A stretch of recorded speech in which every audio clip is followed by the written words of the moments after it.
welcome to the Dream Journal. From the studios of KSQD in Santa Cruz, the Dream Journal is a weekly show where we explore the healing powers of your nighttime dreams through conversations with dream experts and with you. So there's now those vital minutes, time is keenly found. In the words of Carl Jung, who looks outside dreams, who looks inside awakens.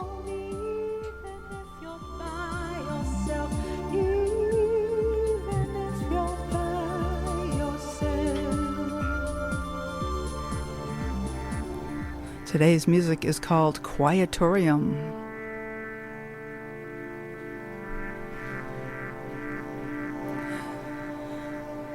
Instead of puzzling over the meaning of your dreams, bring them to life with a Natural Dreamwork. Our guest today is Rodger Kamenetz. I am your host, Katherine Bell of Experiential Dreamwork, and welcome to the Dream Journal. The Dream Journal is also a weekly podcast. Please subscribe, rate, and review, but most importantly, tell your friends. My whole mission on the show is to get people talking about dreams, and that's one way you can talk about dreams. Hey, I've been listening to this podcast about dreams. Are you interested in dreams? Oh, hey, I didn't know that. Maybe you'll discover some dream community you didn't even know you had so close to you. Archives are also available at ksqd.org/the-dream-journal, plus on every major podcast platform. So, starting with my personal dream work. Packing for a flight. This is a familiar theme. Packing to come home from Hawaii or something like that. And it's fairly calm, which is kind of new for me, actually. Listeners will know that I tend to struggle with being in a hurry, which is one reason I do the stream check-ins, to help me slow down. So it's fairly slow, but then this young girl, like 8, 9, 10, starts leaning over in front of me, looking into my suitcase and showing me things. And I realized, oh my God, she needs to be packed too. And it's my responsibility to get her packed up. And I'm like, uh-oh. Then all my calm goes out the window and I'm like frantically packing for her and for me. So this morning, getting in the car, where's my phone? And so I spend like 3 minutes looking for my phone. Guess what? I had it all along. So for me, this ties in with a dream. Like, is there some way I have this girl? This girl is with me. And I think I have to do something about it. I think I have to go find it, go help her pack, go do something. And actually, she's right here. And why not just be here with her? So anyway, that's how I'm mulling over that. That's how I'm feeling to that moment. Okay, Rodger Kamenetz is the author of 15 books of poetry and prose. His book, Jew in the Lotus, is an international bestseller. He is Professor Emeritus at LSU, where he founded the MFA program in creative writing and the Jewish Studies minor. He is the founder of Natural Dreamwork, an international group of 20 dreamwork practitioners who approach the dream as a natural resource for healing and spiritual growth. The history of last night's dream was featured on Oprah Winfrey's Soul series. The Natural Dreamwork approach is to avoid interpretation and focus instead on bringing to life rich moments of feeling in dreams that arise in sacred encounters. You can find Rodger at Kamenetz.com. That's Kamenetz.com. Okay. Hello, Rodger. Hey, how are you doing, Katherine? Good. Thanks for coming on the show. I will just say that Rodger wrote this book, The History of Last Night's Dream, is one of the ways that really got me started with in-depth dream work. And I've been quite a few classes with the Natural Dreamwork practitioners, and I find it to be a really powerful approach. And I'd like to say, let's just start right off with the natural dream. Like, what is new and exciting about the natural dream for you these days? Well, lately, I've really gotten interested in how to integrate a spiritual practice with the dream work in ways that help people work. One of the big issues for us is that in between times, as you work with your images like you were doing just now so beautifully, some people kind of slack off, or they say, gee, it's not as exciting as it was when we did the session. So I'm trying to create a deeper practice of contemplation of images. I've been borrowing from different traditions, including, Hindu, Catholic, Jewish, to think about how we might work with the images in our dreams and with the images in our hearts. Right, because that's one of the main highlights of the natural dream work is bringing the dreams to life rather than trying to figure out, solve them as if there was a puzzle. Right. Instead, to treat them as an experience and go deeper into the experience. And so I love that you're drawing on these religious traditions that are already well established and as ways of helping people focus and connect with the divine.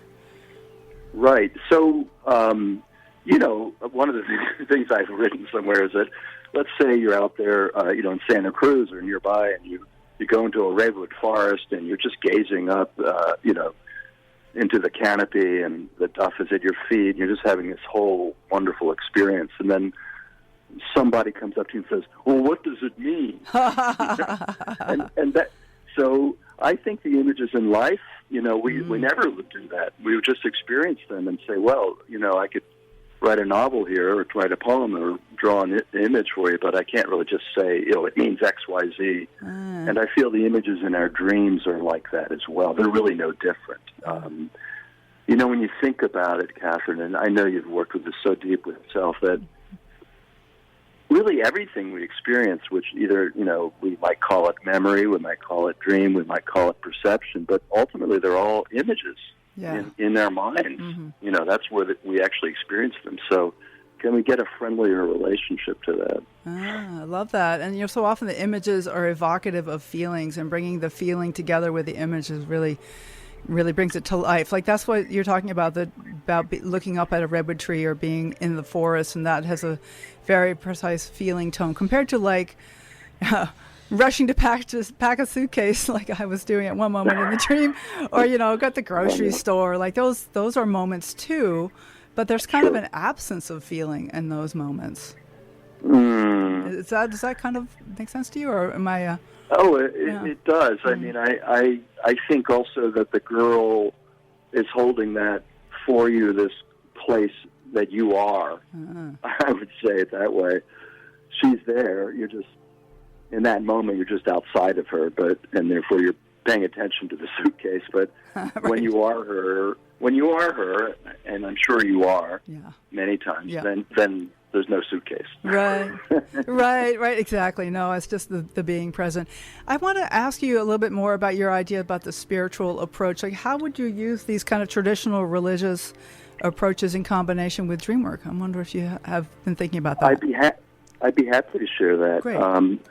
I had to say, I'm doing this for your shit. I haven't really gone on blast with this yet, because I really wanted, first of all, I didn't want to be a hypocrite. I wanted to work it for a long time myself. I've been working this since for a few months now, since June. And then some of my clients and students are working with it. But basically this. So it's a morning practice, and you kind of sit and, calm yourself down with whatever techniques you have for, focusing. Mm-hmm. And then the simple thing is to count your blessings. Yeah. And by that I mean bring to mind and truly visualize moments from the past day where you felt connection, joy, beauty, moments that you're grateful for. And you kind of move through them. You bring up one. It could be, in my case, the face of Boaz, who's my new grandson. I just bring him up and immediately, boom, so much joy. And then it could be another person, my beloved, or it could be an insect I saw. I'm really nutty about bugs these days. Whatever it is, and you really just visualize it as best you can and feel it, just like you're suggesting, to feel it, and then move on to the next. So having done 3 or 4 of those, counting your blessings, you're kind of in a gratitude place. Mm-hmm. And that's when we bring in the images from homework, or we call homework, the work dreams you're working with, and certainly the specific moments of encounter. Right. So we would choose dreams where say you, like in the case of the dream you cited, let's say you had a different dream where you're really with the girl, or you're with one of the archetypal figures and you're really feeling connected. I could share one of my own, but the point is basically to feel those moments with the same spirit that you just felt the moments from waking life memory. Okay, well, and after you do, yeah. Oh, I was just gonna, like, for the dream that I shared, really the moment when I know I'm going home, like even before I start dealing with the suitcase, right. like that could be it's not particularly relational. There's no other person there, but there is a sense of going home, which is kind of a sacred feeling. Right. Yeah. Right. So of course, generally try, in this practice to look for the moments we're grateful for, and the ones of connection, either with the soul or with an archetype, or it could be with a thing. It could be with just a very beautiful moment with some kind. It could be a terrifying moment. I'm grateful for all of them as long as they're real, true, and strong. Mm-hmm. But so I just want to finish up. So after doing those, then I do a more of a general gratitude prayer. In my case, it would be from the Jewish tradition, but it's basically just saying, hey, thank you for letting me wake up this morning, and I appreciate the faith in me. That's the gist of it. And then I go about my day. So that's it in a nutshell. I'd be happy to share if anybody wanted to check in with me about it, but that's the basic. I call it a protocol. Yeah, right. I love it. No, that's really powerful, because, like, how do you get to the place of being able to let in some of the blessings and to tie it in? I imagine you could tie it in also with any meditation practice or any other grounding practice that you're accustomed to doing. So it's something that you can really integrate with what you're already doing, which is fabulous.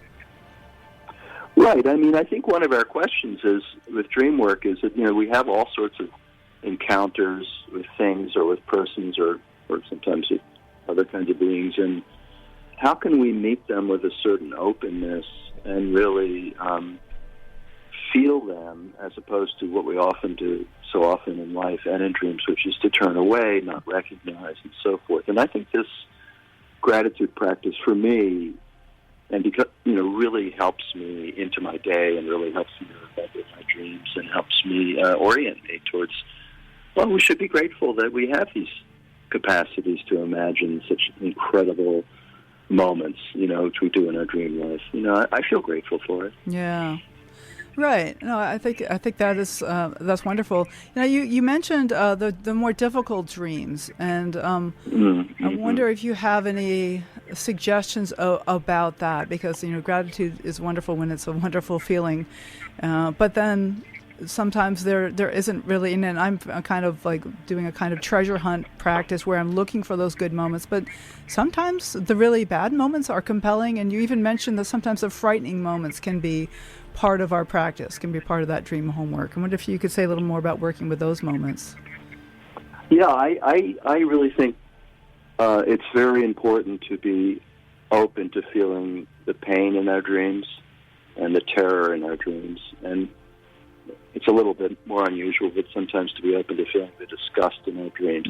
Any really strong moment of feeling for me is an object of contemplation and gratitude. I am grateful for the terror because it awakens me to a deeper sense of myself and really where I am. But I know it sounds a little breezy to say that. I don't want to say that too lightly, because I understand that we have experiences and dreams that are hard, but that's partly why I try to bring in the gratitude practice first as kind of a ramp, a runway to the maybe the tougher ones. I could share a dream if you like. I don't know. Oh, please. Part of it. No, that'd be wonderful. So, thank you. Oh, okay. So I have a dream where I'm walking on a bridge, and this basically I call him a bum. I don't know if that's fair, but he's a disheveled, bearded man of a certain age, and he stops me and says, "Where are you from?" And of course I answer, since I'm in my waking life mind, "New Orleans." Right. Okay, so his response to that is to go to the edge of this bridge and start kind of leaning over, and I'm looking down. It's just, it's like a gulf. I mean, it's so deep down there. There's a small river down there, and it just, it must be hundreds and hundreds of feet down. Oh, wow. Oh, boy. And then he starts to climb over, and then he just drops. Ooh. And I'm just looking to see if there's a splash or something, and I just realized, he's gone. There's nothing I can do. It's so far away, and that's the dream. And it's adjacent to terror. I mean, I'm not the guy going down, but it's still pretty terrifying. Yeah. Witness. And a wonder too. So the way I understand it, that I try to get into the feeling of climbing over myself and looking down. I'm not quite ready to make that leap, but that's the answer to the real answer to the question: where are you from? Where are we all from? We're all from this incredible depth, and it's terrifying. And we're all from. I mean, you can read it so many different ways. That's the thing about interpretation. I'm not against it. In fact, as we work with it, we might have different meanings there. But first experience it. First feel it. Mm-hmm. Feel it for a long, long time. And then you can let the mind in to make a few notes. I'm not against the mind. I just want to bring it in through the rear, right. At the rear of this, not right at the beginning. Well, I think so often in our life, certainly in my life, the mind is forefront for so much of my day that we can take a back seat occasionally. That would be great. Yeah. Well, that's what I think our work here is, and I think you're bringing people's attention to that, the work you're doing, and I think it's so valuable to kind of spread the word. Hey, look, you're having this whole other life inside, and it's really valuable. Yeah. So, Rodger, I want to ask a little bit about how you got into this field. I mean, you were a professor at Louisiana State, and you're Jewish studies, and you're a poet, very prolific poet, and author as well. What is it that spoke to you about dreams? How did you get started? Oh, wow. It's when you look forward in your life, it makes no sense. When you look backwards, it makes more sense. I think Kierkegaard said life is lived forward and understood backwards. Oh. So I guess your question is prompting that. I was always, fascinated with dreams when I was a kid, and briefly in college I was experimenting with dreams, and I thought they would help me write poems. So I had a kind of utilitarian attitude, and the dreams answered back by terrifying me. Oh, right. They started getting lucid. I guess they're saying, you're trying to control your dreams? All right, we'll let you have some lucid dreams. And so I had some terrifying dreams, like driving cars into the wrong lane of traffic on purpose because I had the will to do that. And that just scared the crap out of me. Yeah, really. So I kind of dropped that, but always was interested. And then really after, part of it is my daughter, Kezia Vida, who had a high school project on dreams, so I started reading everything. Oh, interesting. And then after the Jew and the Lotus, when I met the Tibetans, who were really one of the peoples of the dream, along with the Jews, who were also, I think, peoples of the dream because of Joseph and Jacob and Daniel and all these stories. I wanted to find out, what was there in dreams. I saw what the Tibetans were doing, and I thought, well, what's the Jewish thing? So I met a wonderful teacher in Jerusalem named Colette who did visualizations, and she was a kind of kitchen Kabbalist. She was an amazing person, Colette Abouker Muscat. People can check her out. And then I met Mark. She's still active? She's still teaching? And oh, no, she's passed. She was quite old when I met her in 1995, and she's moved on. So if I check her out, you mean look at her history, her books, and yeah. That's right. Okay. Then I met someone Mark Bregman, and started working with him, and he was an amazing teacher. I mean, he really opened the whole thing up, and we were a good fit in a way because we were so different. I'm very verbal and pretty precise and articulate, and he's got his own way with language that's actually very interesting, But I learned a lot from him, and I apprenticed with him for a number of years, and then later I moved on and kind of developed, based a lot on his work, but kind of developed it in some different directions since. So that's kind of the whole. That's the story. Okay. Well, but tell me now about the Natural Dreamwork, because this is something that you've created of your own with 20 practitioners and classes and practitioner training and. I also want to just say Mary Jo Hyen, one of your beloved colleagues who passed away recently, who was also on this show, and someone who I always really loved to interact with. And she helped you, was part of the founding of that. So I wonder if you'd talk a little bit about Natural Dreamwork. Oh yeah, I'm not. I'm certainly not the whole orchestra for sure. And it really has been a tremendous collaboration with people, and like Mary Jo was, she started as a client. She always knew she wanted to work with dreams at a certain point in her life after she retired, and she heard me on some show, I think Shrink Wrap Radio, and oh man, we connected, and what a journey, She's so, she brought the work to such a high level of practice, and then she brought it out into hospice work and published in a medical journal, medical journal. So, wow, and great teacher in her own community in Estes Park, Colorado. So, gosh, I miss her. She just had a birthday recently, so wish her a happy birthday. Yeah, happy birthday, Mary Jo.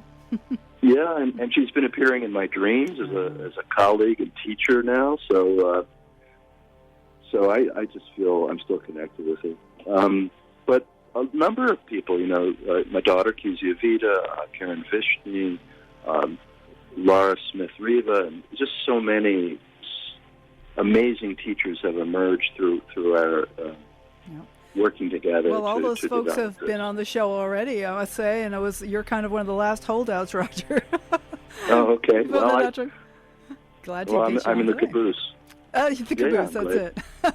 I'm glad to be holding up to the end there. That's good. Yeah, so it's just a great group, and we get along well, and we've worked hard together, and people have developed their own client practices and group practices, and it continues to evolve. I would say that one thing we've done well, I think, is to distribute leadership and allow people an opportunity to develop on their own, and we're pretty open about that. And I think we have a pretty good website, thenaturaldream.com, that Mary Jo was really I was the first editor, technically, but she was really the one who brought it up and made it terrific.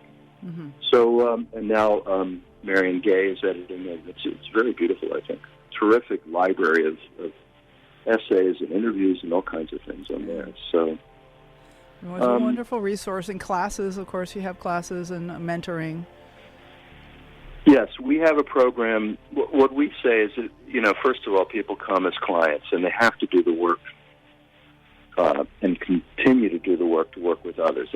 We all do that. Yep. So that's one piece. And then, if someone wants to, after a while, they work as a client and they meet certain benchmarks that we have, then they can begin to do one-on-one training with a mentor.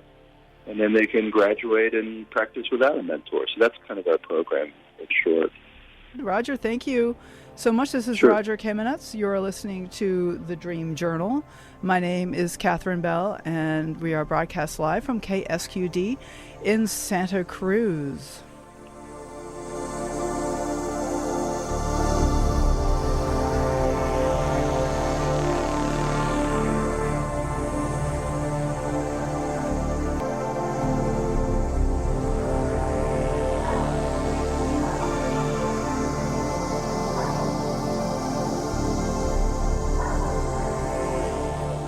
This is The Dream Journal. My name is Katherine Bell.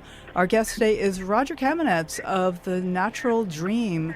And we are talking about experiencing your dreams and bringing them to life rather than interpreting them, or at least first and primarily. Because I would say, in my experience, Rodger, interpretations change over time. And that as I experience a dream and carry it with me, my understanding of it may change. But the feeling of it only deepens. The feeling of it is always the thing that it's like a touchstone. That's what I can tune into.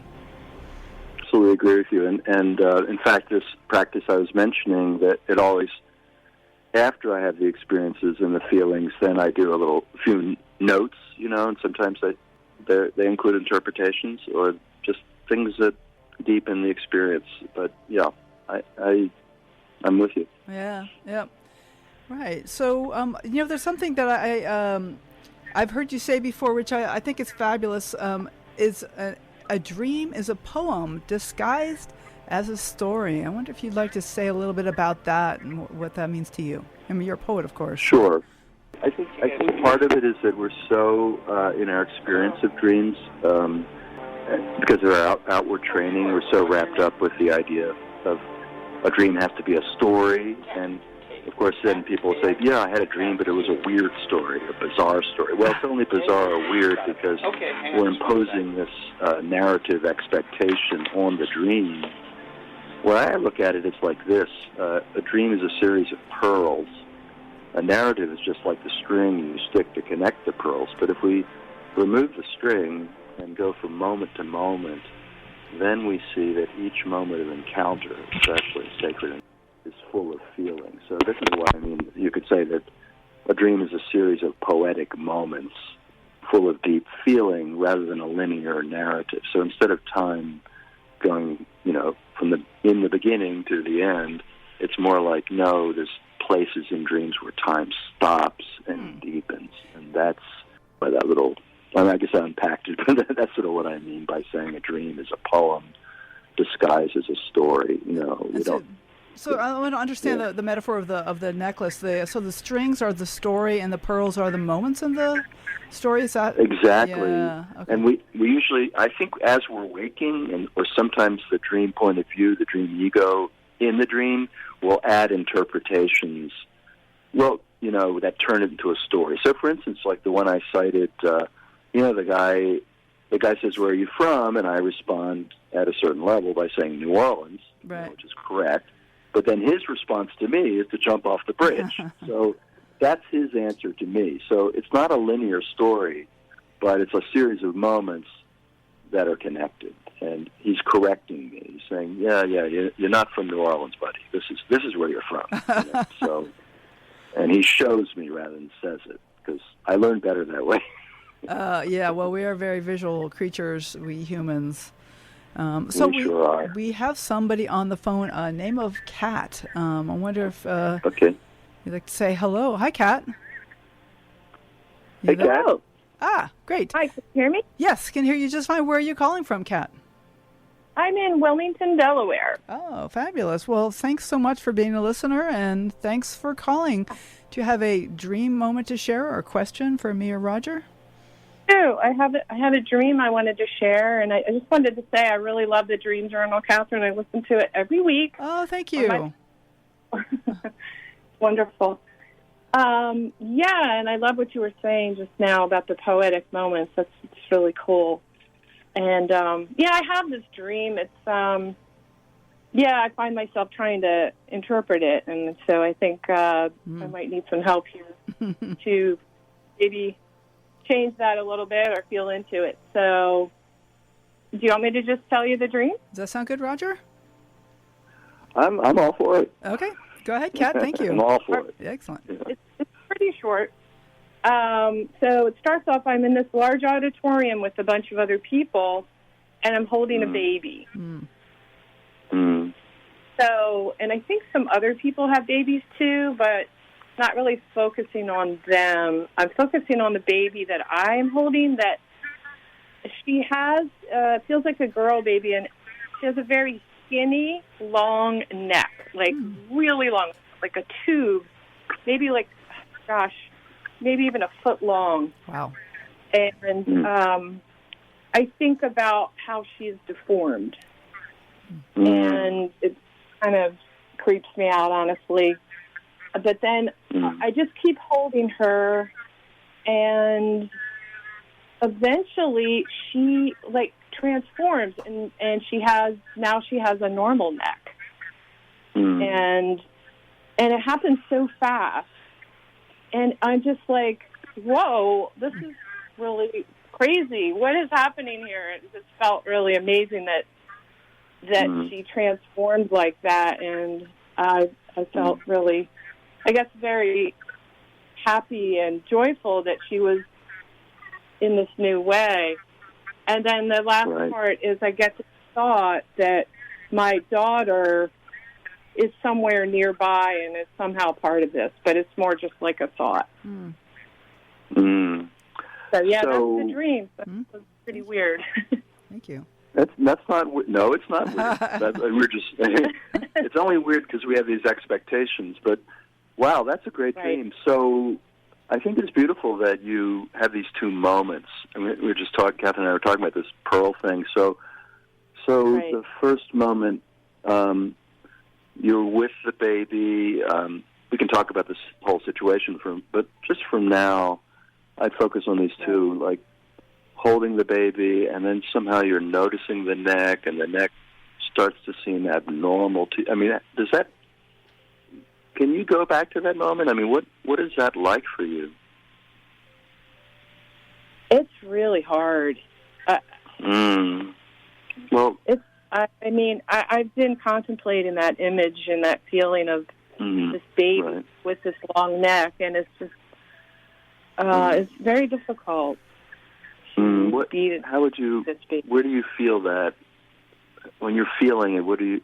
How are you experiencing that in your body, and how are you experiencing it?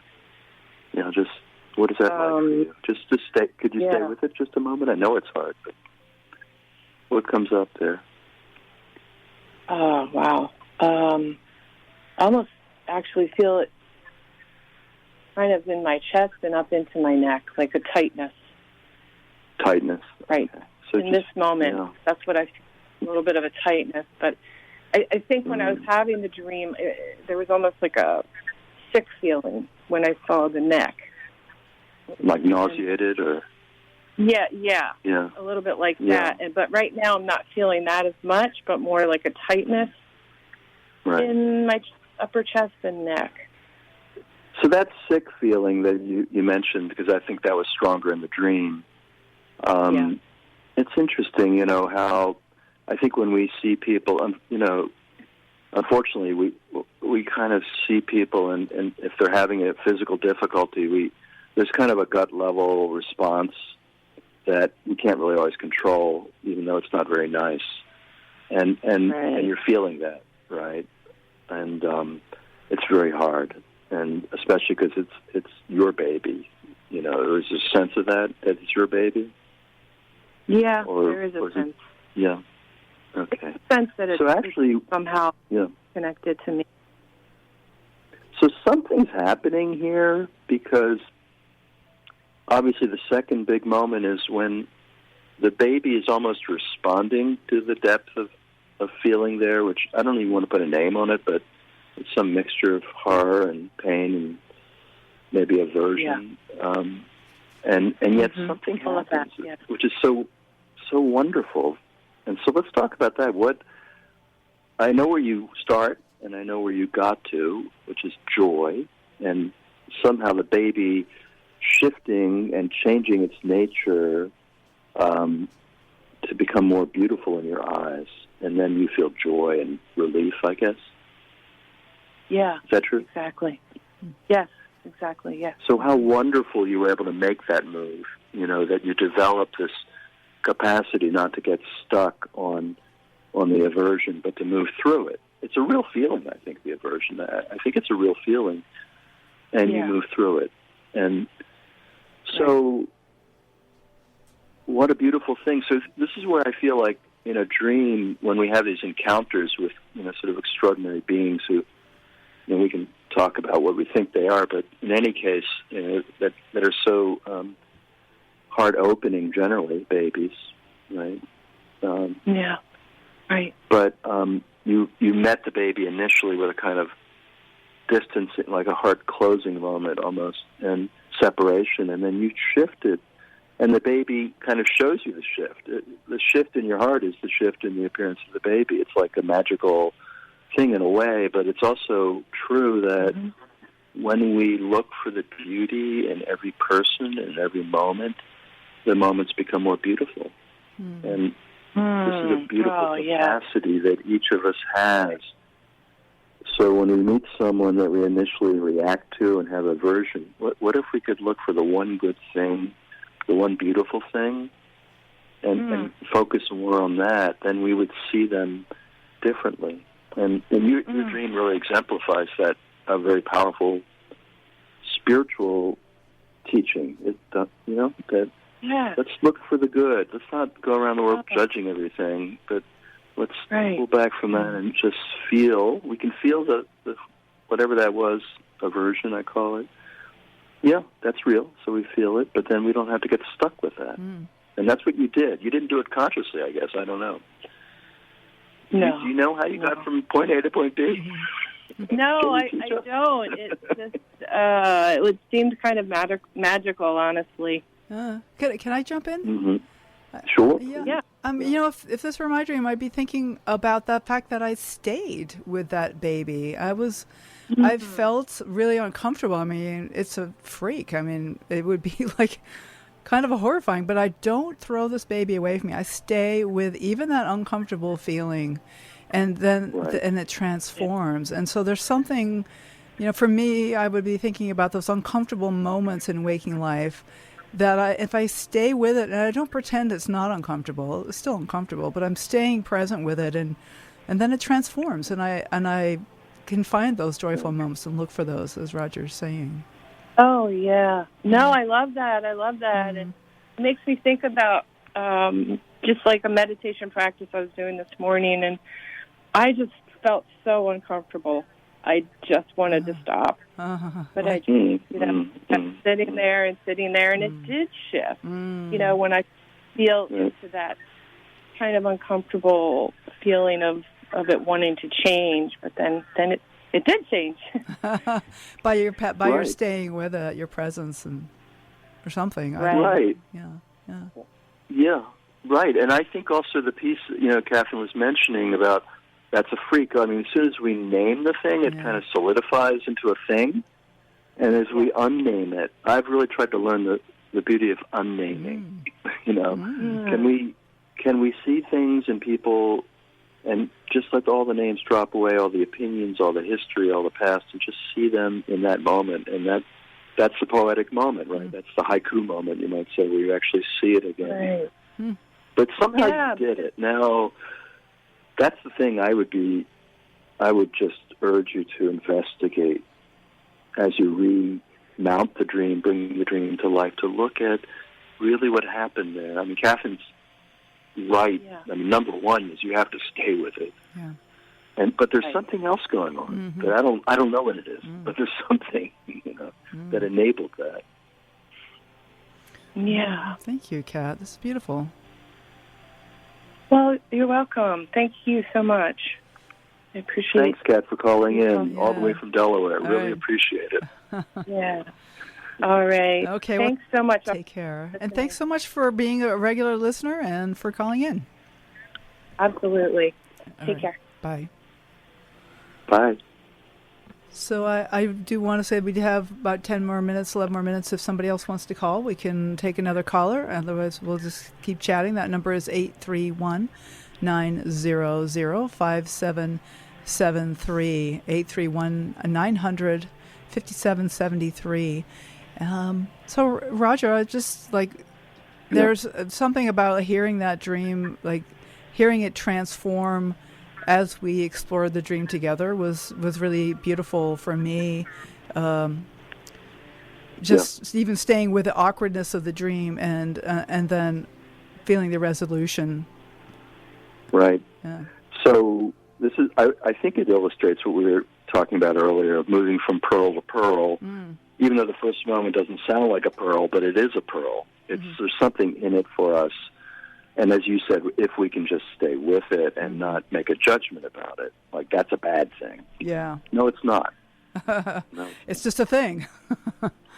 It's a beautiful. Yeah. Yeah. It's potentially it's just a powerful thing, and we didn't get a chance much to talk about this, but one of the phrases I use a lot is a sacred encounter, which actually came from the poet W.H. Auden. And the idea is that in the primary imagination, we can enter into a sacred encounter either with a a thing, a puzzling image sometimes, or with a person, a presence. In this case, with Kat's dream, it was the baby. Mm-hmm. And it can only become a sacred encounter if we remain open to it. Mm-hmm. And then it does. And I noticed that she moved from, let's say, aversion or disgust, judgment, to wonder. And wonder is really, for me, the sign. And that's what Auden says, that the signal of a sacred encounter is an experience of awe of some kind, of sacred awe. And our dreams allow us to have these experiences. Wow. Rodger, we have another caller. I'm excited to tell you. How cool. Oh, yes, very cool. We have Maureen on the air. Hello, Maureen. Hi. Hi, you're coming in loud and clear. Where are you calling from? I'm in Northern California. Okay. All right. Well, thanks so much for calling. Is there a dream you'd like to share or a question for me or Rodger? I have a dream. Okay. That's been it's been pretty strong for me. So I'm in a house near a marina, and I'm staying there, and I'm waiting for this man that I'm dating. His name is Jeff, to come over and see me. And he doesn't live in this town anymore because I'm waiting at this house. It's not my house. And he sent me a picture of this bridge that he's going to cross to meet him. Actually, it was a picture of two bridges. One was cement, and another was a blue wooden bridge. And I go out in the rain, and I'm standing with the pictures, looking for the bridges, waiting for him to come, but I don't know where he's coming from because he didn't tell me. And I just want to be alone with him and talk with him. And so he finally comes in, and he comes in the house, and we just lay down on the bed. We're just laying there next to each other, and I just want to talk to him. And then right when I feel like it's quiet and I can have a conversation with him, the door blasts open, and my niece comes in, and she throws a bike on the bed right on top of us.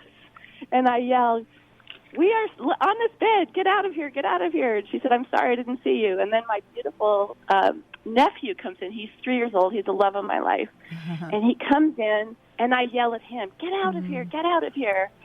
And can't you see I want privacy? Can't you see I just want to be alone? Everyone is showing up with no regard to what I need. And I feel like very angry and frustrated.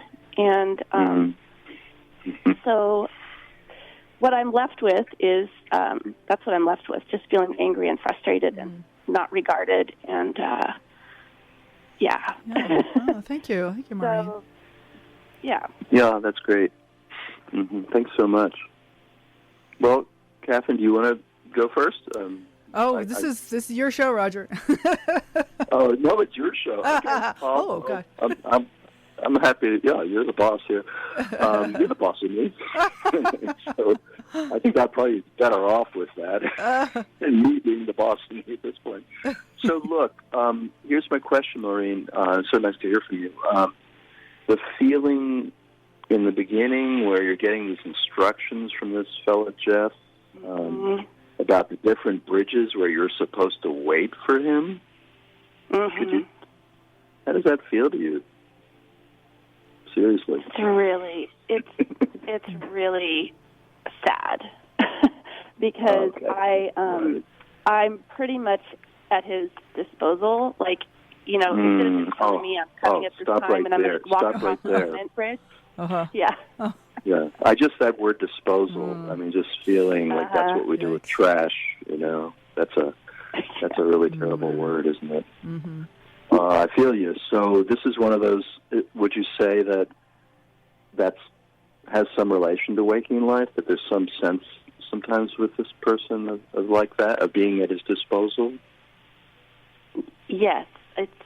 I've been trying for like 6 months, and I never know when he's going to come, or he doesn't ever say yes or when, and then all of a sudden he'll either show up or he won't, and I wait a lot. Right. I wait. Right. So the two bridges, one's you don't even know which bridge. I don't even know. You're really being boxed in and controlled at a distance, with this sort of plan that he's hatched, huh? That sounds hard. It sounds really hard. Now, you mentioned there's another moment the first one is great. I mean, your niece. Now, what are your? If you could say, I don't know if you want to share that, but it sounds like you really love this person. Yes. I love this person. Yes, your niece. Yes, she's like one of the main people in my life. She's my brother's daughter. She's like my best friend, and Louie's my best friend, and I'm basically kicking them out of the house and telling them to go away. Right. Well, right, and you talked about the little boy too. So first she comes in and she kind of makes a statement. So we have to look at this because this is where people say, "Oh, dreams are bizarre stories." No. Yeah, in waking life it would be bizarre for her to throw a bike on the bed, but we can feel that image, right? What does that feel like? That moment? It's kind of amazing. Well, it was. It hurts, and it was shocking. Yeah. And I was jarred out of my, dreamy, I'm going to lay down with this guy and talk to him state, and I was just jarred right out of it. Right. Well, I think she's being pretty demonstrative and forceful and strong, right? She's like definitely giving you, a message. Almost like a wake-up call. You hear a harsh alarm. It's like, what are you doing, Maureen? What the hell? Yeah.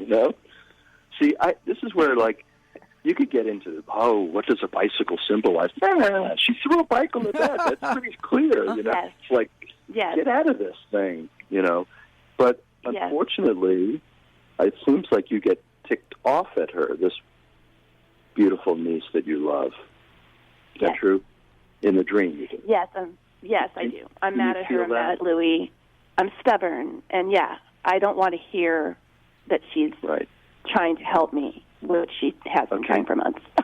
Right. So feeling that right now, the anger you had at the little boy and the anger you had at her, what comes up for you now when you can feel that moment? What do you feel about it? I feel a lot of remorse, and that was the pain of the dream. The feeling of the dream was this remorse all the way around, waiting for somebody who I don't know when he's going to show up, and then the people who do show up, I kick them out of my life. Yeah. Right. So beautiful. So the pain. Here's where we can see that feeling the pain for you is actually medicinal, because it teaches you this is a painful situation with this fella. And it's painful to turn away the people you love. Those are two parts that are both painful to you, and there's a great learning in that, isn't there? I mean, did that dream? I don't know. Sounds like you kind of worked with it a bit. Has that changed anything? Yes. I worked with it for a couple of weeks. Well, the feeling that I had in the dream was displaced.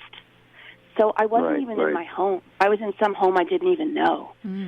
So my feeling with the dreams is when I feel displaced, I'm not home in my heart, and and I have I have been with Courtney and Louie since then, and my love for them has quadrupled. My appreciation of that I love, not and feeling home, not in a displaced strange house, waiting for a strange man to come across the bridge I don't know. Yeah, that all is the antithesis what I'm in my own heart. I'm sorry. Go ahead. That's it. Yeah. I'm sorry. I mean, what I'm learning from your dream is that we want love. We need love, but sometimes we have to notice where the love is already, instead of getting caught up into the romantics. Of course, it'd be great to meet the right person, become a partner, whatever, but we shouldn't turn away from the love that's already in our lives. We should cultivate that more. That's what I'm hearing you say. Yes, and I have I've made a U-turn since that dream when I realized that. So. Right. Yeah, it's been very powerful, because I think the things that I can't feel in waking life sometimes because they're just too painful, they just are this incredible play in the dream that's acted out for me with all the characters in a bad drama that I don't want to be. Right. Thank you. Oh my goodness, Maureen, thank you. This is wonderful. Thanks so much. Thank you, Maureen. It's really good to hear you. Thank you, Roger. You're right. Thank you. Okay. All right. You're welcome. Thank you. Now. So, Rodger, we are in our last few minutes. I wonder if you could tell folks how to get in touch with you, and then there's about a minute or so for your final thoughts.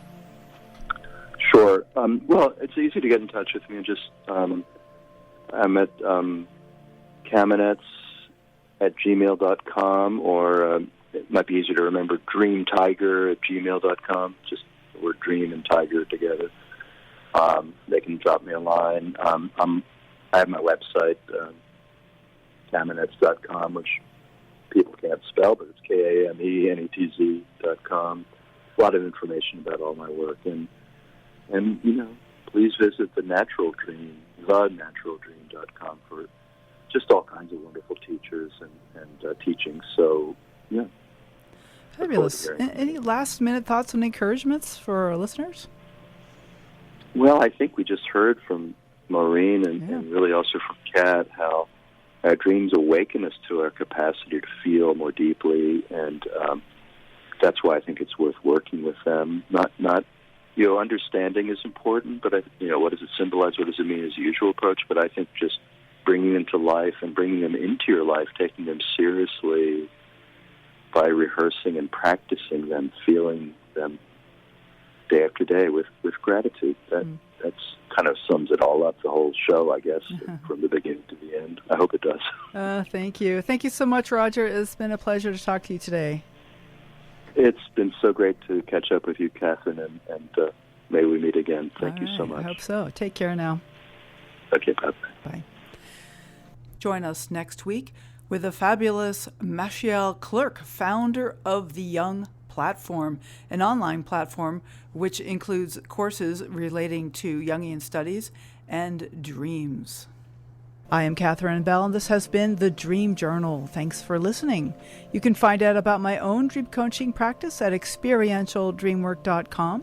Email me at Katherine@ksqd.org. That's KATHERINE@ksqd.org. Please contact me so we can talk about dreams and so I can let you know about my upcoming dream offerings. I always have groups and workshops happening on Zoom.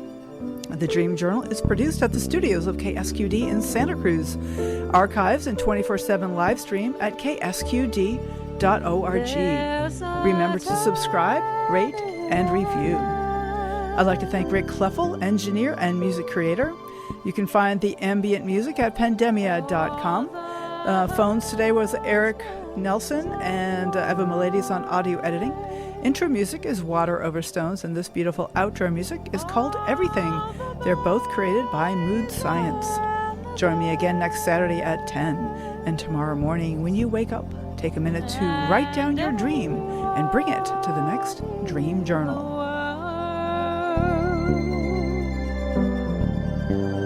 Knows that so much is wrong,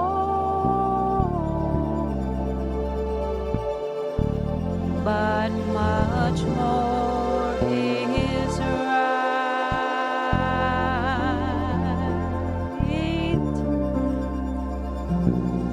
We see in the